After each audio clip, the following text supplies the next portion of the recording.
day po sa ating lahat. Tayo po ngayon ay magluluto ng noodles. Ito po ay sotanghon. Isa lang po siya. Binabad ko sa tubig. At para mamaya malambot na siya at hindi niya nahihigupin ang ating sabaw. So gagawa po tayo ng soup. Ito po ay repolyo. At wala pa akong carrots. Kung meron kayong carrots, pwede. Padagdag kulay at sarap sa ating mga niluluto. Kalabasa po ito, hiniwa ko lang siya ng maliliit. Ayan. At ito po ay gagamit pa ako ng Knorr cubes. Kahit ano pong pwede po sa Knorr cubes, kung pwedeng beef, chicken, or whatever. So ito po ang aking ito po ay chicken ball, bola-bola, chicken meat. Ito po ay crab stick. At ito ay ham, egg, at saka beef na yung hiniwa na pwede po kayong gumamit ng mga kahit anong maninipis na hiniwa na karne, pwede po. Ayan, so yun po tayo. Start po tayo sa ating pagluluto. Samahan niyo po ako. This is Lori's Kitchen. Ayan, pinakulo po ako.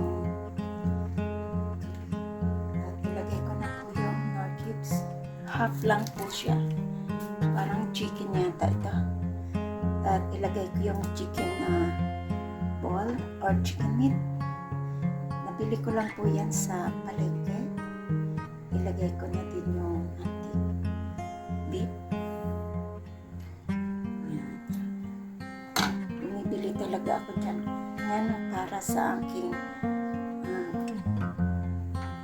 soup.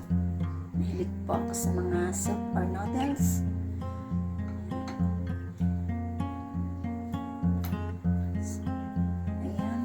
Antayin po natin kumulo. Lagyan ko po siya ng black pepper, kaunting salt, at kaunting, sarap, konti lang.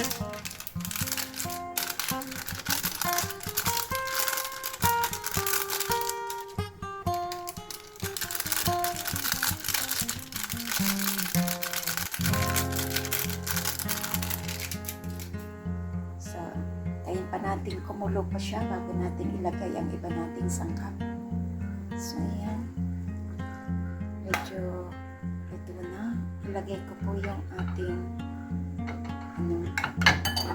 noodles na sotanghon. Isa lang po ang inilagay ko kasi isa lang naman ako dito sa bahay. At ilagay ko na rin yung ating sauce.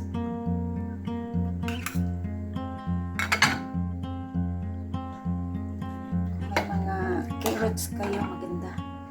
Dagdag kulay at sustainable. Na din, pampalasa at vitamins din.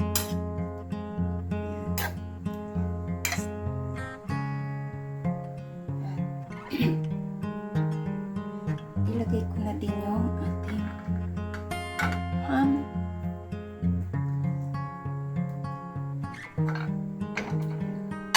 So, antayin po natin kumulo ulit para ilagay natin yung ating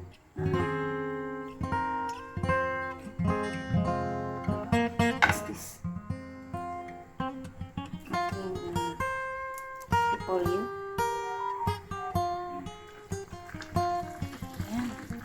Ilagay na po natin yung ating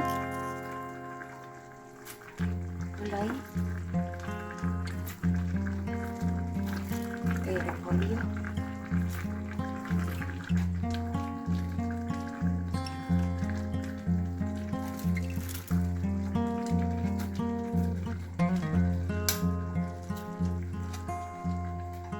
Wala na yung sabaw. Hinigop na. Lagay ko na lang po ito lahat. Isa masira sa loob ng bag. Sarap yung maraming gulay. So, mamaya dagdagan na lang natin siya ng sabaw. Kasi naubos na ang sabaw.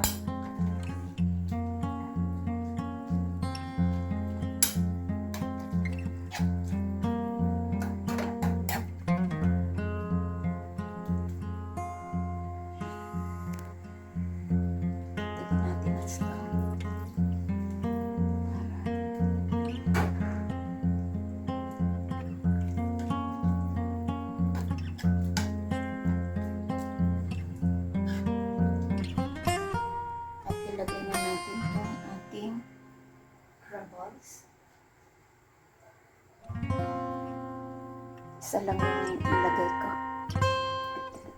Kasi mahal. Kasi mahal.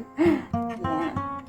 At ilagay ko na po ang ating itlog. Ayan. Diba? Sarap. So, lagyan ko po siya ng kaunting patis. Kasi medyo matabang.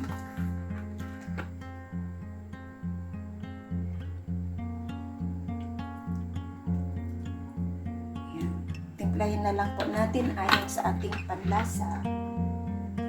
Sarap, diba? So, antayin po natin siyang kumulo. Wow, ang sarap. So, antayin po natin siyang kumulo at ilagay natin sa ating serving bowl. Ayan.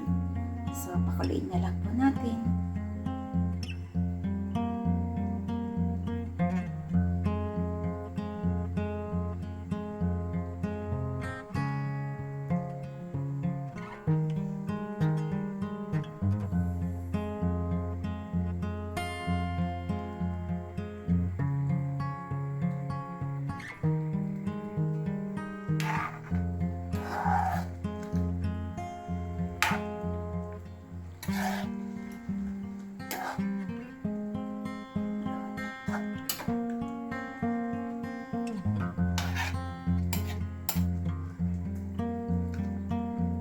Sarap.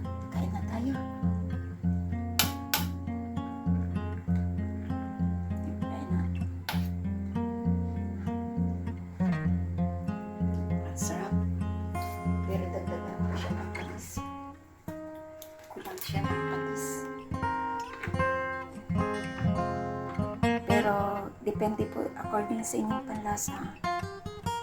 Kasi hindi ba ayaw ng maalat kasi pag soup kasi siya, kailangan hindi siya ganun katapang ang kanyang timpla.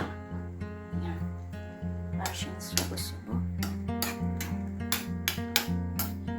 Sarap. Need ko kasi humigop ng sabaw kasi para akong nanglalanta, nangihina. Ayan. Kasi inatake ako ng aking nervous breakdown. So, kailangan natin higop ng masustansyang sabaw.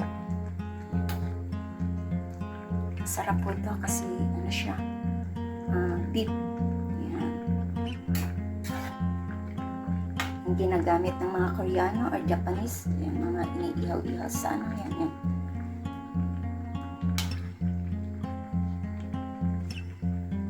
Yan, tamang-tama na talaga. Tikman natin itong mga balls na to. Nabili ko lang po yan sa palengke. So, ayan. Medyo luto-lutuin natin yung egg para hindi siya hapko. Sarap, oh, di ba?